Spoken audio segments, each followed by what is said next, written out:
Как один очень известный мужчина сказал, детей воспитывать не надо, воспитывай себя и показывай пример своим детям. Если ты сегодня, как муж или как жена, ты озаботился тем, чтобы жить в божественном порядке, чтобы как мужчина тебе любить свою жену, чтобы как жена тебе уважать и почитать, и по-настоящему иметь то самое почтение и уважение к человеку Божьему, который есть в твоей жизни по имени муж.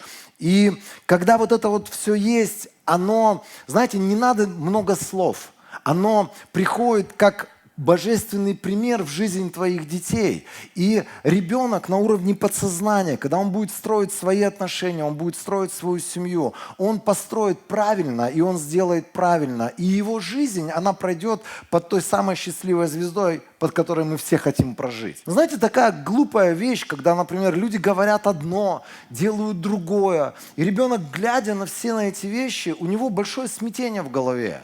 Он не понимает вообще, на что надо обращать внимание, но всегда побеждают пример и дела, которые он видит со стороны своих родителей. Ты можешь хоть заговориться, что, например, надо каждый день молиться, поклоняться Богу. Если он не видел тебя молящимся никогда, он никогда не будет повторять то, что он не видел в своей практике, в своей жизни. Но он будет просто понимать, что можно лицемерно говорить одно, делать другое. Периодически появляются люди, взрослые, моего возраста, чуть постарше, и они говорят, у меня есть сын, у меня есть дочь, у меня есть там кто-то, какой-то человек, давай я приведу его в вашу церковь. Я говорю, ну приведи. И когда приводят этого человека, они знаете, что хотят? Не то, что чудо.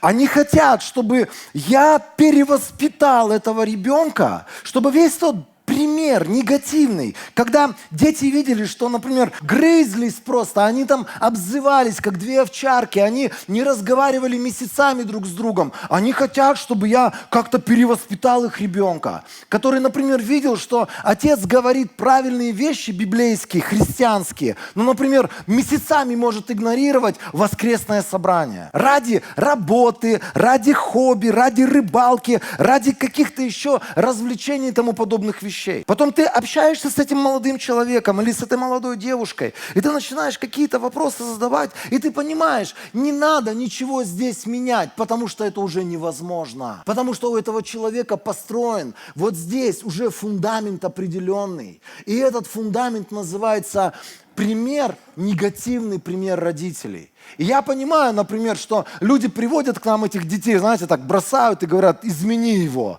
сделай чудо с ним. Вот там с этим же чудо произошло, или вон с той чудо произошло, пусть с моим ребенком тоже чудо произойдет. Я смотрю на этих людей, и я понимаю, что чудо прежде всего должно с тобой случиться, дорогой мой человек. Вот это вот чудо увидят твои дети, даже подросшие. И знаете, самое большое чудо в чем произойдет? Когда эти родители, они поймут, что годами показывали неверный пример, годами сеяли в своих детей нечестивое поведение, сеяли вранье, лукавство, какие-то, знаете, вот эти вот какие-то обиды бесконечные. Когда человек приходит в себя, он, во-первых, попросит прощения у своих детей. И он таким образом запустит обратный механизм каких-то перемен, которые будут происходить в жизни сына или дочери. Почему со мной произошло настоящее обращение или настоящее покаяние? Потому что когда-то мои мать и отец, они получили откровение.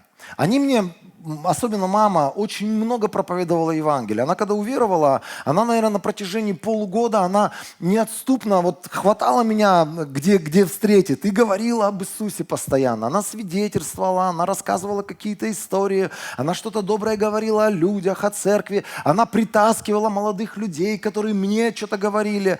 Но это меня не касалось. Вот просто, знаете, не касается и все. Ничего не производила. Я просто понимал, что мать в какой-то секте, что она там сейчас такая религиозная стала, ей башку задурили, она вот с этой задуренной башкой пытается меня задурить. Папа тоже потом, он много не говорил, он просто рассказывал в основном о себе, о разных переживаниях, которые он пережил уже во Христе. Он пережил исцеление, он пережил, фантастическое исцеление, он пережил разного рода потрясения божественные, в хорошем смысле. И я понимал, что Бог есть. Вот слушая папу, я понимал, что Бог есть, потому что то, что с ним случилось, это только Бог мог сделать. Я даже где-то в душе согласился, что когда я буду старый, седой, бородатый, обрасту внуками, ну, походу, вот где-то к этому моменту, да, я приду, сдамся перед их Богом, потому что, кто знает, может быть, я скоро умру, хотелось бы на небо попасть. После папиных свидетельств я понимал, за ними реальный Бог, за ними есть какая-то реальная сила, и, скорее всего,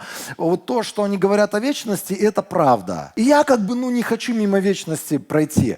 Поэтому я внутри своего сердца говорил, вот придет время, я покаюсь, приму, стану и, омень там на небеса отправлюсь. Но в какой-то момент они получили величайшее божественное откровение, и это откровение записано в книге Малахии в 4 главе. Там написано, что в последнее время Бог перед своим пришествием, Он пошлет пророка Илию, который обратит сердца родителей к детям и обратит сердца детей к родителям и примирит их. И знаете, как это произошло?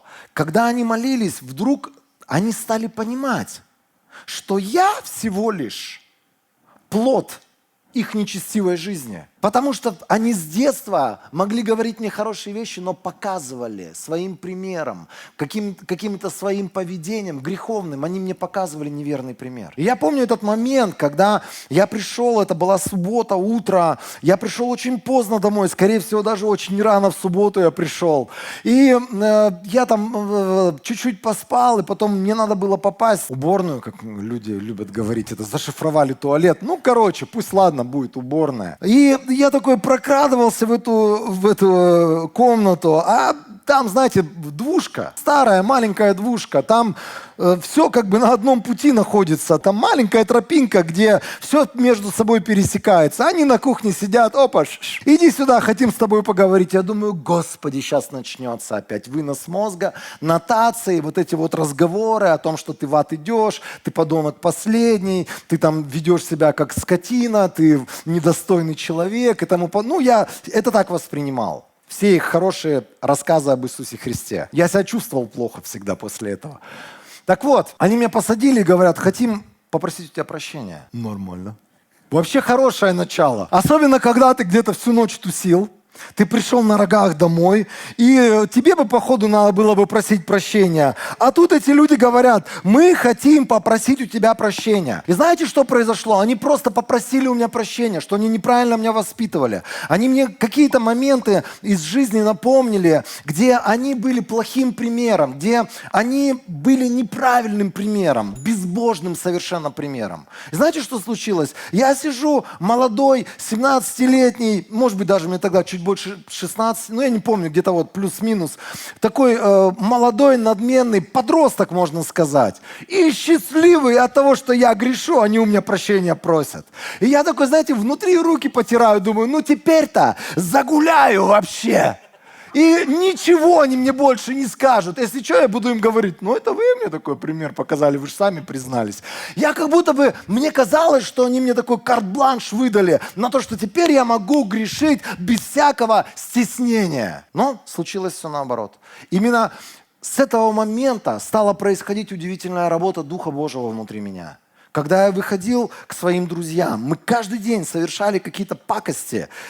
Эти пакости, они тянули за собой определенные последствия всегда. Каждый день. Не было ни одного спокойного дня. Каждый день без пакости ты не можешь прожить. Пакость это очень доброе слово, я сюда применил, да. И знаете, каждый раз, когда я выходил на улицу, вдруг внутри меня что-то происходило. И я думал, если сейчас будет вот такая вот история, или вот это вот будет происходить, или вот туда мы начнем двигаться, я скажу, сорямба, пацаны, я не буду. И правда, были моменты, когда я просто говорил, пацаны, я пошел домой. Они такие, ты что? Только все начинается. Сейчас вообще веселье, там, готовь ботинки, лезгинку танцевать будем. Знаете, я понимал, что это добром не закончится. И вдруг внутри меня стал появляться какой-то страх, что-то внутри меня стало постоянно обличать.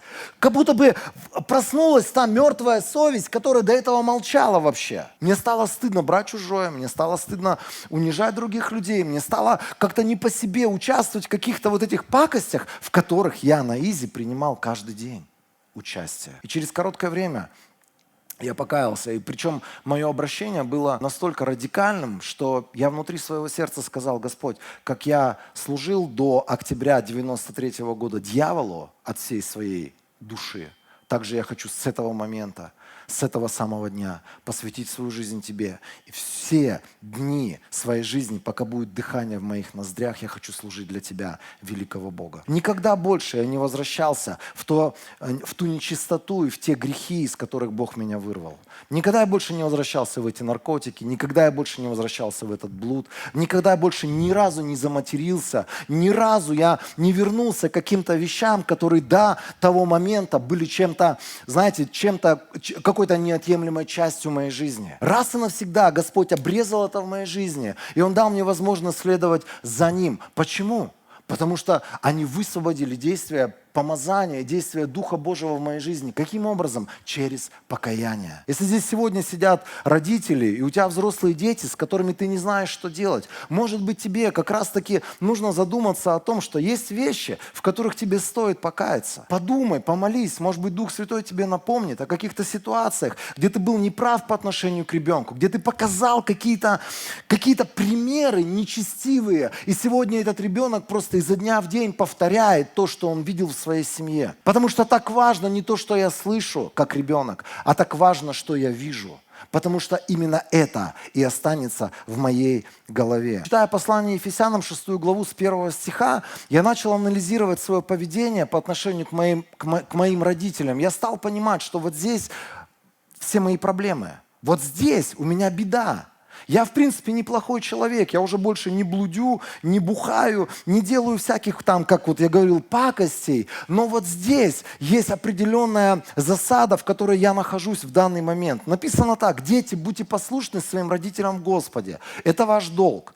И дальше написано так: почитай отца и мать. Это первое повеление с обещанием, чтобы тебе жить благополучно и долго на земле. Здесь написано так, чтобы я был послушным и почитал моих отца и мать. И знаете, вот каждый раз, особенно это было у меня с мамой, когда мы с ней соприкасались, наши взаимоотношения заканчивались тем, что мы на повышенных тонах начинали спорить. Она мне говорила какие-то вещи, я ей говорил в противовес что-то. Потом все это заканчивалось тем, что мы просто там спорили, и я просто орал. И я ловил себя на мысли, что я сын, я ребенок, и я веду себя не просто непочтительно, я веду себя отвратительно. Отвратительно.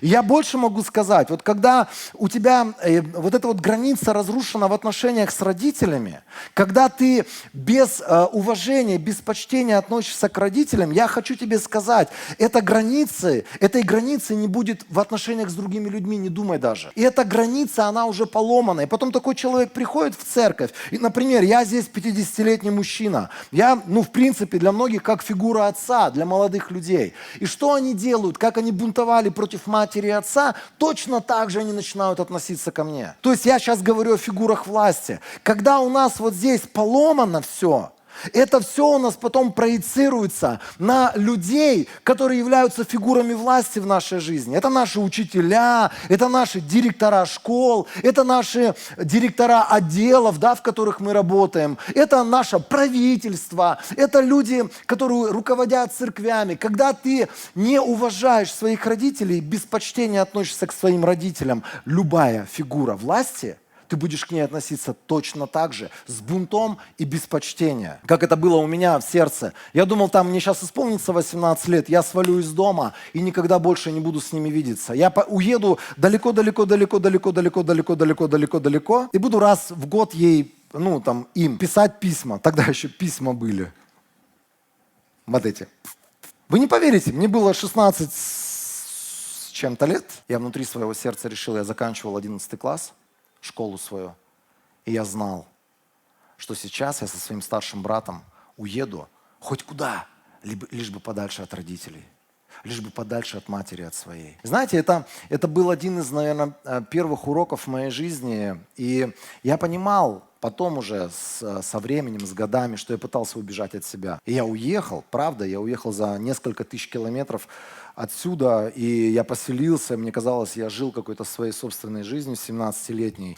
И я делал все для того, чтобы не возвращаться потом домой. Но был момент, и я сегодня понимаю, что я пытался убежать от себя, от проблем, которые живут внутри меня, с бунтом, с непокорностью, с непочтением, потому что это было большой засадой потом на протяжении всего моего начального пути, в том числе во Христе. Здесь два слова стоит, вот в этом месте Писания, 6 глава Ефесянам.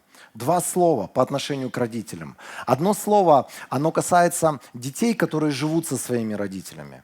Второе слово касается детей, которые уже выросли и уже не живут. Они построили либо собственную семью, либо они построили, где-то строят свою собственную жизнь вне родителей. Первое слово – это послушание, второе слово – это почитание.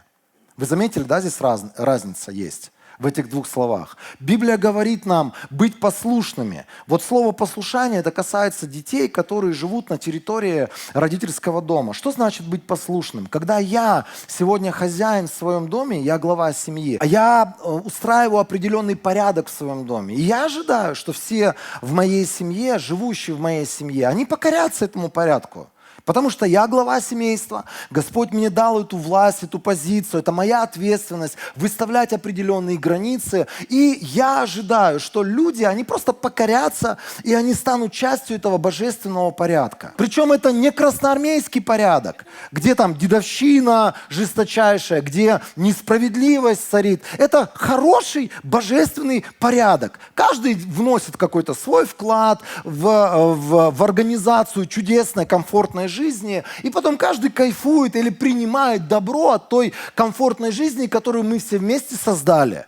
Это правильный порядок. Вот представьте себе, например, некоторые люди говорят, я вообще, вот это слово «порядок», особенно в церквях, особенно когда из уст проповедников я это слышу, это законники, благодать должна быть, благодать должна быть. Я тебе могу сказать, благодать, она приходит только на Слово Божие, там, где порядок есть. Туда приходит благодать. Помните, кому Он дает благодать? Только смиренным. Каким смиренным? Которые покоряются Божьему порядку. Представьте себе, например, когда ты едешь по своей левой полосе на машине, а тебе навстречу просто несется какой-то чувак. У него благодать. У него нет никакого понимания порядка, у него нет никакого понимания правил. Я помню, как-то остановился с таким вот человеком, говорю, что ты делаешь? Он говорит, а что, какие проблемы? Я говорю, ты нарушаешь правила дорожного движения. Он говорит, у меня свои правила. И он мне, знаете, это еще с таким вызовом это говорит. Это человек, который просто отрицает все то доброе, что должно способствовать порядку. Кто из вас хочет, например, водить автомобиль в том самом месте, где все ездят на красный, где по встречке гоняют, где, например, там по зебре люди ходят, а их просто тупо сбивают, потому что мы тут сейчас по благодати несемся куда-то там к своим целям. Кто хочет в таком городе вообще управлять автомобилем? Ты как бы за жизнь свою уже начинаешь переживать.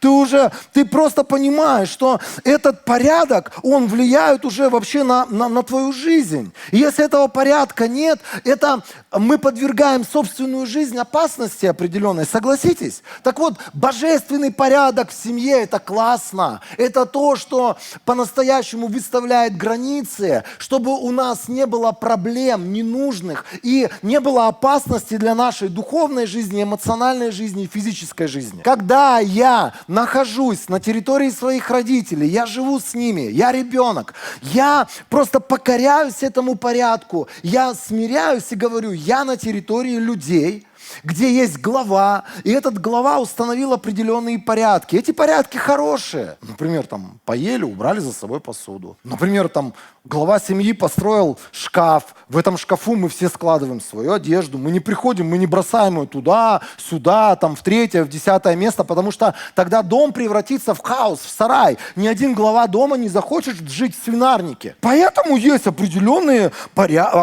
порядок, и этот порядок, он нужен. Без этого порядка семья не сможет наслаждаться отношениями. Конечно, некоторые люди и на помойке наслаждаются отношениями, но мы говорим о нормальных людях. Итак, Это касается детей, которые находятся сегодня под властью родителей. Когда, например, я вырастаю, я там заканчиваю школу, я получаю образование, у меня есть работа, я понимаю, что я взрослый человек, и я хочу уже выйти из-под дома своих родителей и начать самостоятельную жизнь. Может быть, даже у меня появляется какая-то вторая половина, с которой я заключаю официальный брак, и это уже отдельная семья. Это отдельная семья. Она больше не под властью той главы, которая когда-то была в моем старом доме. Теперь я уже сам глава. Нам приходилось, например, нашим родственникам объяснять. Они приходили к нам, например, мы воспитывали детей, у нас был определенный порядок в семье, и они начинали нам говорить, вот это надо делать по-другому. Мы говорили, у вас свой порядок. У нас свой порядок. Мы по-своему видим Писание, мы читаем Писание, мы строим тот самый порядок, который мы видим в Писании. Мы вас уважаем, дорогие родители, но мы сегодня люди, которые вышли уже из-под послушания вам, и мы больше не живем под вашим порядком, мы живем, строя свой порядок. И единственная вещь, которая будет продолжаться всегда, даже если ты отдельный какой-то там свой порядок строишь. Каждая семья ест какие-то свои вещи. Кто-то больше растительной пищей питается, не любит мясо и говорит, мясо это не от Бога. Пожалуйста. Кто-то больше ест мясо или ест там в любое время, когда ему нравится. Это его право. 6:30, а ты ешь на ночь, ты не можешь так делать? Могу, прикинь. Это мне удобно, это мой порядок. Это так принято у нас. Например, не знаю, как в ваших как-то домах это все существует. Например, у меня жена готовит, я мою посуду. Это самая настоящая правда. Потому что она готовит, а я пошел, купил посудомойку, установил ее. Я искренне ставлю туда тарелки. А если есть у меня сегодня мои драгоценные сыновья, любящие меня, я их прошу иногда, поставьте, пожалуйста, тарелки. А потом говорю, пожалуйста, разгрузите посудомойку. Но за всем я стою. Я купил эту посудомойку, я отвечаю. Это было оторвано от меня, там, от бюджета, от каких-то, может быть, моих желаний. Может быть, я себе хотел Венса давно купить, слава Богу, купил сейчас, когда уже посудомойке 5 лет. Это наш порядок. Я помню, с одним братом разговаривал, говорю, ты так классно готовишь. Он говорит, я готовлю только когда родственники ко мне не приходят. Я готовлю, чтобы родственники не увидели, что я дома чего-то готовлю. Когда родственники приходят, у меня жена шуршит и готовит. Потому что они осудят, потому что у них другой порядок. Знаете, я думаю, братан, будь свободен. У меня жена лучше готовит, серьезно. Я яичницу хорошо умею жарить, да, это факт. Я никто, чтобы осуждать твой порядок. Если это не противоречит каким-то библейским нормам, если это не противоречит какому-то Божьему порядку, который прописан в Писании, нет в этом трудности никакой, друзья. Трудно, знаете, в чем, например? Вот я знаю, что муж и жена работают на равных. Они где-то были, зарабатывали деньги для общего семейного бюджета. А потом оба пришли, к примеру, в 6 часов домой. Муж лег на диван, а жена продолжает работать. Она продолжает заниматься готовкой, воспитанием детей, проверяет учебники, а он отдыхает. Мне кажется, вот здесь какой-то Божий порядок нарушается. И когда человек говорит потом, что там, чай готов, как-то плохо это звучит. Это звучит как, знаешь что, я хоть и должен тебя любить, но я сейчас так сильно устал, что я буду кормить свой эгоизм, лежа на диване, а ты там паши для меня. Но я продолжаю любить тебя на словах. Это чай готов, это расширенное я сейчас только что сказал. Согласитесь, это неправильно, это несправедливо. И некоторые мне говорят, ты свою какую-то культуру нам навязываешь. Серьезно? Мы вместе с тобой читаем в одном Писании, чтобы муж любил свою жену, чтобы он относился к ней как к немощному сосуду, чтобы он сделал все для того, чтобы она не перепахала, не перетрудилась, раньше времени не умерла, и хотя бы в один день умереть надо. Старайтесь. Слово «послушно» — это слушаться, покоряться, повиноваться. Это с греческого языка там такое слово стоит. Если ты сегодня живешь с родителями, будь добр, слушаться, покоряться и повиноваться. Не так, что тебя просят как родители, ты живешь с ними, тебя просят родители какую-то вещь сделать. И родители смотрят на тебя и думают, проще тебя выгнать и самому все делать. Уже давай, до свидания. Некоторые там думают, что это благословение. Это не благословение, от тебя устали просто. Почитать – это значит чтить, уважать, оказывать почесть.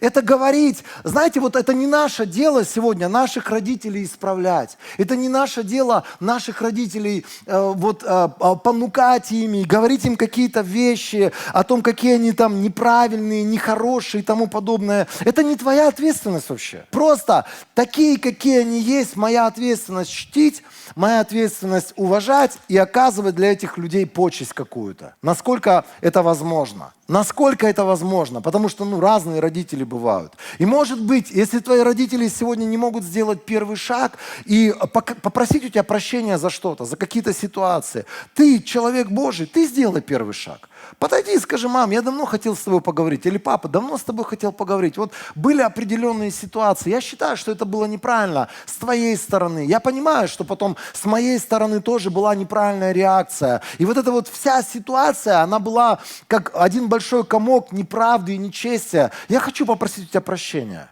Знаешь, ты запустишь со своей стороны, как сын, который обращается сердцем к отцам или к родителям, ты запустишь этот божественный процесс исцеления в своем доме, в своей семье. Я долгое время молился по этому месту Писания Ефесянам, и я говорил: Господь, учи меня уважать, почитать и быть человеком, который по-настоящему ценит своих родителей. И были моменты, например, когда я снова и снова мог бы реагировать определенным образом, но я внутри своего сердца говорил: Дух Святой, ты помоги мне и подскажи, как мне сейчас правильно общаться с мамой с моей. Потому что она как будто бы специально заводит меня на какую-то старую волну. Потому что она как будто бы специально делает какие-то вещи. Мне так казалось. И я просил Духа Божьего, чтобы мне не выйти вот за эти рамки настоящего сыновьего почитания к ней. И это был целый процесс. Длительный. Мне приходилось и поститься, и молиться. Это место Писания, оно было в моих устах бесконечно. Я говорил: Господь, Ты обещал благословение для тех, кто почитает отца и мать. И я хочу быть тем самым сыном, который почтительно относится к своим родителям. Это не значит, что я сегодня потакаю их грехам. Это не значит, что я сегодня им угождаю. Знаете, вот если бы моя мама увидела, как я одет сегодня: сынок, у тебя джинсы порвались. Тебе надо их выкинуть на помойку, купить красивые брючки со стрелочками и заправить футболочку в брючки. И лучше было бы брючки еще в носочки заправить. У них свои взгляды есть на многие вещи. Это не значит, что я должен с этим соглашаться и делать какие-то вещи, чтобы угодить своим родителям. Это не об этом, друзья. Это о внутреннем уважении, почтении к человеку, который тебя родил, который сделал все для того, чтобы что-то доброе в тебя вложить. Может быть, даже что-то не получалось на полпути. Есть моменты, например, которые ваши родители могут хотеть всю свою жизнь о вас. Вы взрослые люди. Поэтому Господь каждому человеку дал собственную волю. Собственную волю. Может быть, твои родители хотят, вот ты там приехал с региона, и они хотят, чтобы ты вернулся в регион. Но ты для себя понимаешь, что ты никогда туда уже не вернешься. Ты понимаешь, что, например, ты ты человек с другими скиллами. У тебя чем больше город, тем больше возможностей для твоего дальнейшего развития. И ты понимаешь, что ты не вернешься в Аил. И это может так расстраивать твоих родителей. Они могут на тебя давление какое-то оказывать. Они могут там как-то тебя побуждать, заставлять, вдохновлять, родственников подсылать. Они могут пытаться, может быть, привязать к тебе свою волю. Но ты сегодня свободный человек, если ты взрослый человек. И тебе нужно с Богом решать 4 вопроса твоей жизни. Где ты будешь жить? Кто будет твоя вторая половина? Потому что тебе с ней жить. Не мне, и не твоей маме, и не твоему папе. Тебе жить с этой второй половиной всю свою жизнь. Чем ты будешь заниматься по жизни? И где ты будешь в теле Христа, чем ты будешь заниматься в теле Христа? Это между тобой и Богом. На нас сегодня давление оказывают и родственники, и общество, и какое-то вот это вот мнение всеобщее. На кого-то Инстаграм оказывает давление, на кого-то кенты оказывают давление. О, тебе 24 года. Да у нас уже у всех по 6 детей, а ты где там, что там, догоняй давай. Да я, братан, вообще вас не буду догонять. Далеко отстал уже, я вообще в другую сторону побежал. Зачем тебе вот это давление? Красавцы, молодцы, да, там у тебя уже дом, машина, отдых на Мальдивах. Красавчик. Я просто другой жизнью живу, я даже на Иссык-Куль не езжу летом. Я наслаждаюсь бишкекским солнцем. Лучше бишкекского солнца нет ничего. Мне не надо твои схемы. Своими схемами живи сам. Вот это важно. Когда ты выходишь из-под чьего-то влияния, ты освобождаешься от послушания, от порядка, в котором ты жил. И ты можешь строить свой порядок так, как ты взрослый человек. Но от почитания тебя ничто никогда не освободит. Даже смерть твоих родителей. Моя мама умерла, я ее до сих пор, про нее очень уважительно говорю, хотя есть какие-то люди, которые говорят, она то, третье, десятое. Да, я знаю какие-то вещи, которые она делала неправильно, но я вспоминаю с величайшим, я не знаю, теплом, трепетом и добротой по отношению к тому, что она сделала для меня. Хотя мне приходилось очень много противостоять идеям, которые она мне навязывала. И я понимал, это безбожные идеи. Второзаконие 21, 18. Если у кого-нибудь есть сын упрямый и непокорный, я знаю не про вас. Просто так, чтобы вы знали на всякий случай. Если у кого-нибудь есть сын упрямый и непокорный, который не слушается ни отца, ни матери, не повинуется им, хотя они и наказывают его, то пусть отец с матерью приведут его к старейшинам у ворот города. Они должны сказать старейшинам: наш сын упрям и непокорен, не слушает нас, только объедается и напивается. Тут добавление, да, появилось. Тогда пусть все жители города забьют его камнями до смерти. Подождите, стопе! Тогда пусть все жители города... У вас здесь тоже самое написано? Кто мне может подсказать, каких людей в Израиле побивали камнями? Людей, которые грешат, нарушая заповедь «не прелюбодействуй». И мужчин, и женщин. Насильников, блудников, их сразу забивали камнями. Гомосексуалистов. Любое поползновение в эту сторону, оно истреблялось полностью, без, знаете, под корень, без всякого сожаления. Третье, знаете, кого уничтожали всегда? Все, кто участвует в различного рода колдовских мероприятиях, вызывают духов, ходят к разного рода магам, прорицателям, вот этим людям, которые дорогу открывают. И это все было под корень уничтожено. Знаете почему?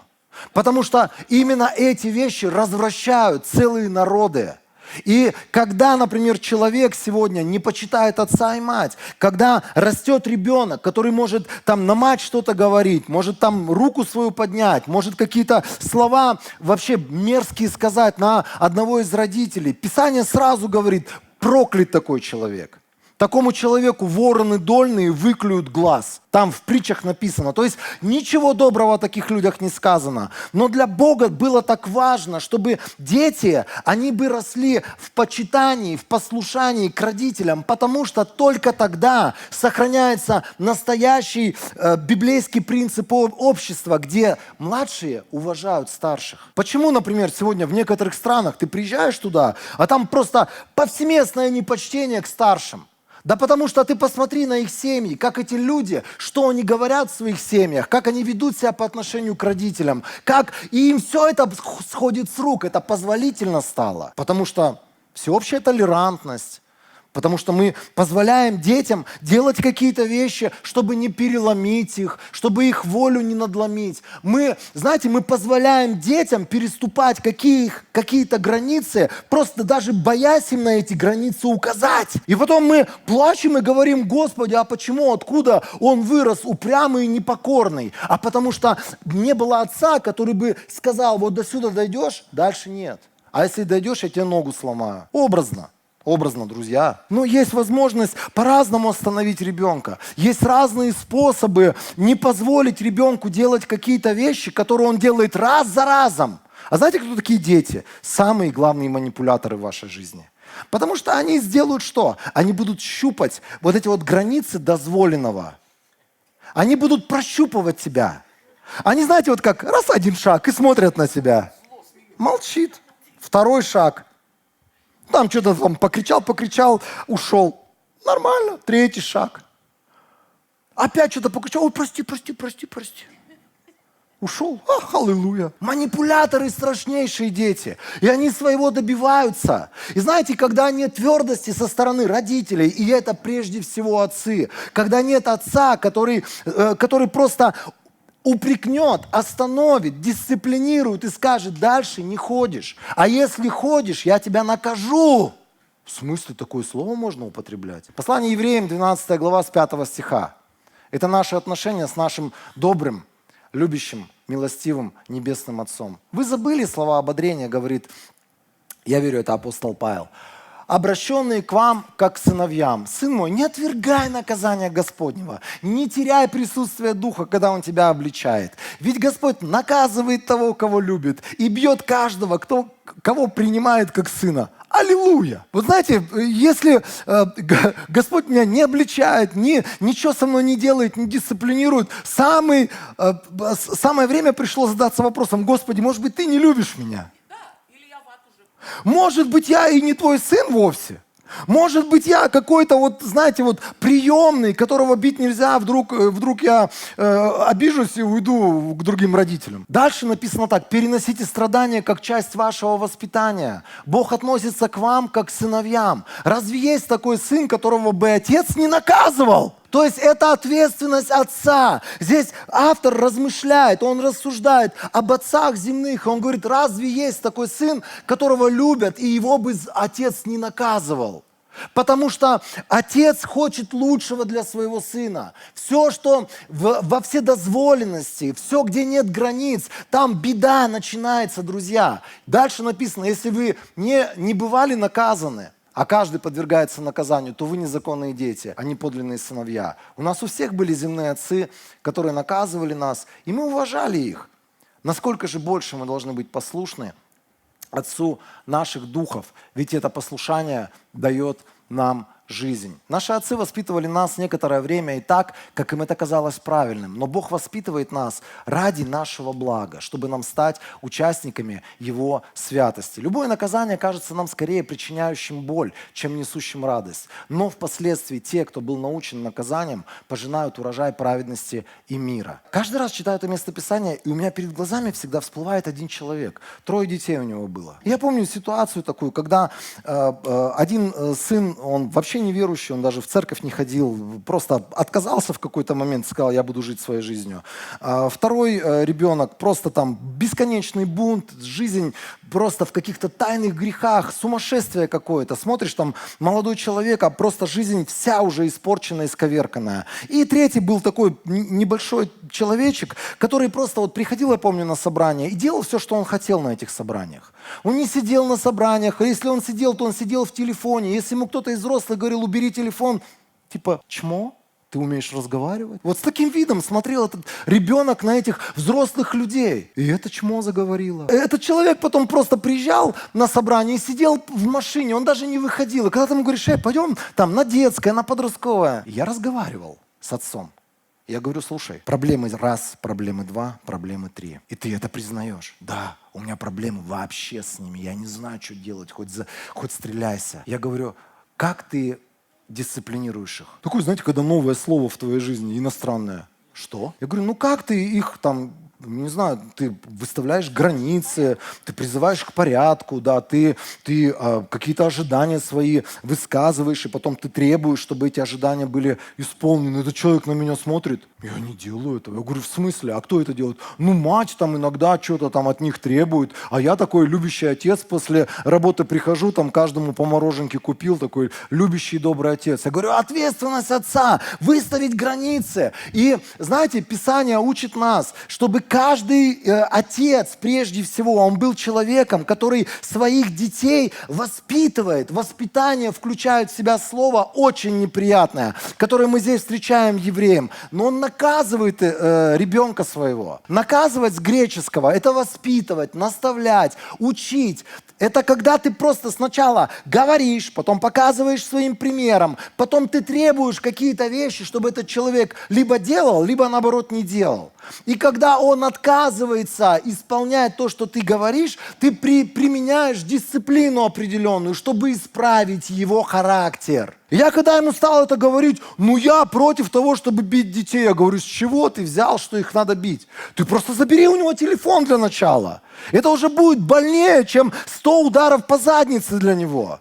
Потому что все, его жизнь остановится у там 8-летнего ребенка. Просто начни говорить, давать ему задания и требовать, чтобы он эти задания исполнял. Если он их не исполнил, дисциплинируй его, лишай его чего-то. Делай так, чтобы этот человек все-таки начал стараться двигаться туда, куда все нормальные люди двигаются. Здесь слово «бить» еще есть. Любящий отец бьет всех, кого любит. Прикинь, бить, бичевать, стегать, хлестать, сечь, бить. Оу! Что, происходит? Денис, о чем ты проповедуешь? Вообще это нетолерантно. А знаете, вот откуда вот это толерантное общество взялось? Вот из этих семей. Это когда ребенок это неприкасаемый. Ему все можно. А некоторые по японской технологии детей выращивают. Там, до 3 лет им все можно, или до 5 лет все можно, а потом ты уже не исправишь его. Ему уже и так все можно, он уже переступил все возможные границы. Друзья, границы должны быть для детей. Ты, отец, ты должен объяснить, что такое хорошо, что такое плохо, и потом спросить за это. Если надо, Писание говорит нам, что мы разгой. Это, конечно, сейчас я знаю, что даже в Ютубе у нас выть многие начнут гуманисты, которые вот этим гуманизмом, психологией, философией заражены, психологией неприкасаемости детей. Но я вам могу сказать, Библия учит нас, чтобы мы не жалели розги для ребенка своего, пока шанс есть. Пока шанс есть. Например, я знаю, для некоторых уже шанса нет, там уже жизнь будет их лупить по заднице. Папа, если ты не бил вовремя, его жизнь все равно налупит. Просто будет больнее и гораздо серьезнее последствия. Так вот, дети, которых не наказывают, где нет отца, который четко выставляет границы, требует за эти границы, где мать с ним согласна. Некоторые матери ведут себя как истерички. «Не трожь моего ребенка! А-а-а!» Я, конечно, его сейчас подвешу за ногу там, и буду его там, пытать. Там, где твой отряд? Ну-ка говори. Ты че? Нет, я понимаю, есть люди вспыльчивые, есть люди, которые не контролируют свои эмоции, есть люди, у которых гнев. Не делай никогда, например, никаких наказаний, никаких решений под гневом. Мне приходилось у моих детей просить прощения, сейчас некоторые из них улыбаются, вспоминаю эти ситуации. Да, были моменты, я был неправ, я искренне говорю. Но я сегодня многим людям говорю, вот совершил что-то твой ребенок, у тебя просто там все трясется, у тебя все там... Успокойся. Вдохни Божий мир. Переживи вот это вот Божие какое-то ощущение, что все равно Господь хранит в своих руках. Пройдет какой-то момент, ты почувствуешь этот мир Божий, потом скажи: сынок, пойдем, разговор есть. Знаешь, вот эта вот ситуация, в которой ты вот так себя повел, ты был неправ, и тебе надо покаяться. Если он покается, слава Богу. Если не покаялся, объясни по-другому, с другой стороны. Мать тогда попроси, чтобы она может быть более разговорчивая, способна владеть слогом лучше, чем ты. Пусть она объяснит. Если не понял, он говорит: нет, я буду делать по-своему. Тогда скажи: сынок, у нас такие правила, если ты будешь делать по-своему, нам придется как-то перевоспитать тебя, какие-то наказания применить к тебе, придется там какие-то наряды вне очереди тебе начислить. Но сделай это с сердцем, в котором мир. Не желание убить, уничтожить, отомстить своему ребенку. Друзья, вы же понимаете, есть две крайности. Есть одна крайность, которая вообще ни на что не обращает внимания. Другая крайность – это когда вот это вот там зэковское воспитание.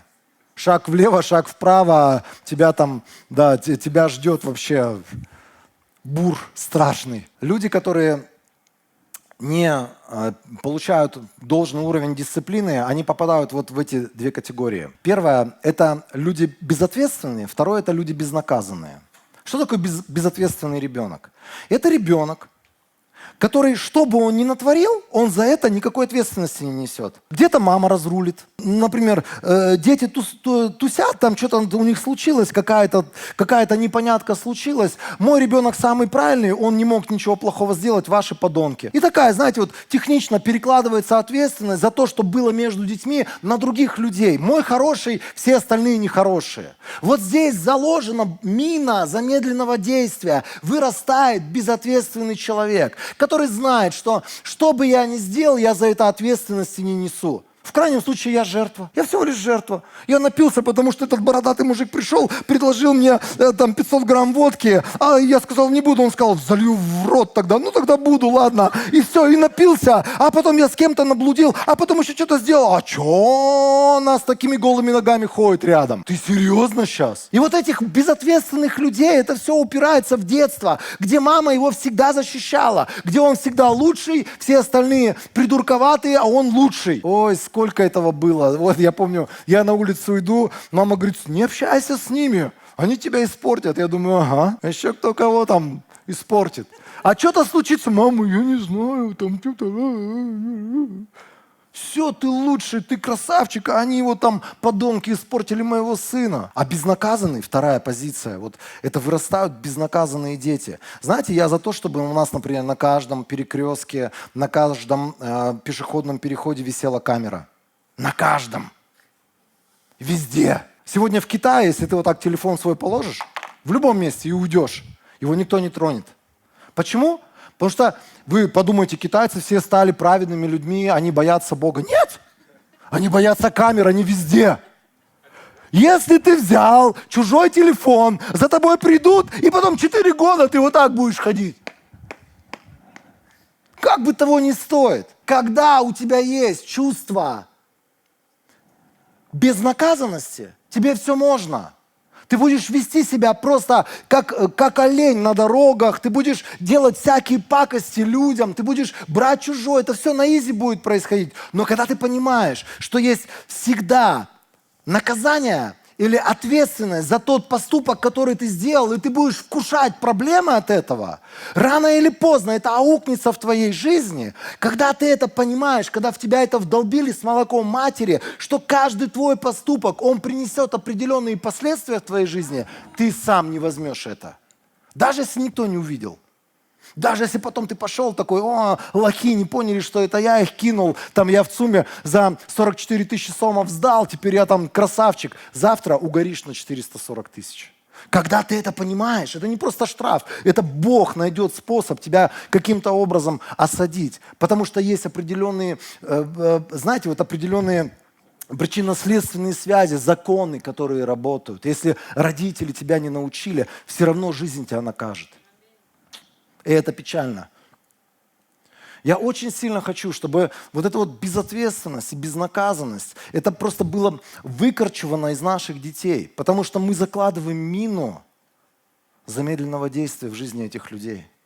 И потом они, не понимая, что любой их поступок, любое их действие понесет за собой определенное противодействие, определенные ситуации будет создавать. И человек не понимает этого. Его не научили. Не было каких-то ситуаций, где отец мог бы сказать, видишь, ты сделал, и вот такие проблемы пришли, не делай больше. Просто будь человеком, который способен брать ответственность за свои поступки. А второе, человек, который знает, что за любое преступление последует наказание. Тогда мы увидим людей, которые будут наслаждаться жизнью с Господом. Мы увидим людей, когда вот у них в воспитании все правильно, там ничего не нарушено, и это вырастают достойнейшие люди и достойнейшие части нашего общества. Я живу в таком месте, где меня удивляют люди. Вот я иду, он едет мне навстречу, я ору, говорю, здесь односторонняя улица, как ты сюда едешь? Ты кто такой, ты мент, что ли? Что ты мне там? Это безнаказанность. Висела бы камера, и просто она бы его на одном перекрестке зафиксировала, на другом, на третьем, и за каждый перекресток по 5000 сомов. Он доехал 400 метров, пятнашка ему приехала бы. И он сказал, ой, я больше не буду ездить против шерсти. Все решается. То же самое с нашими детьми, то же самое с нашей жизнью. Друзья, вот здесь вот просто величайшая истина, вот все это упирается и в наше воспитание наших детей, в наши взаимоотношения в доме. И это все потом упирается в наши взаимоотношения между мужем и женой. Поэтому потом мужья безответственные, они все это перекладывают на жен. Они вот такие безнаказанные, они не хотят признать своей вины никогда ни в чем. Это такая беда большая, исковерканные судьбы, исковерканные семьи, исковерканные поколения. Давайте на себе в нашей жизни остановим вот это вот зло генетическое и позволим Богу построить что-то новое из каждого из нас.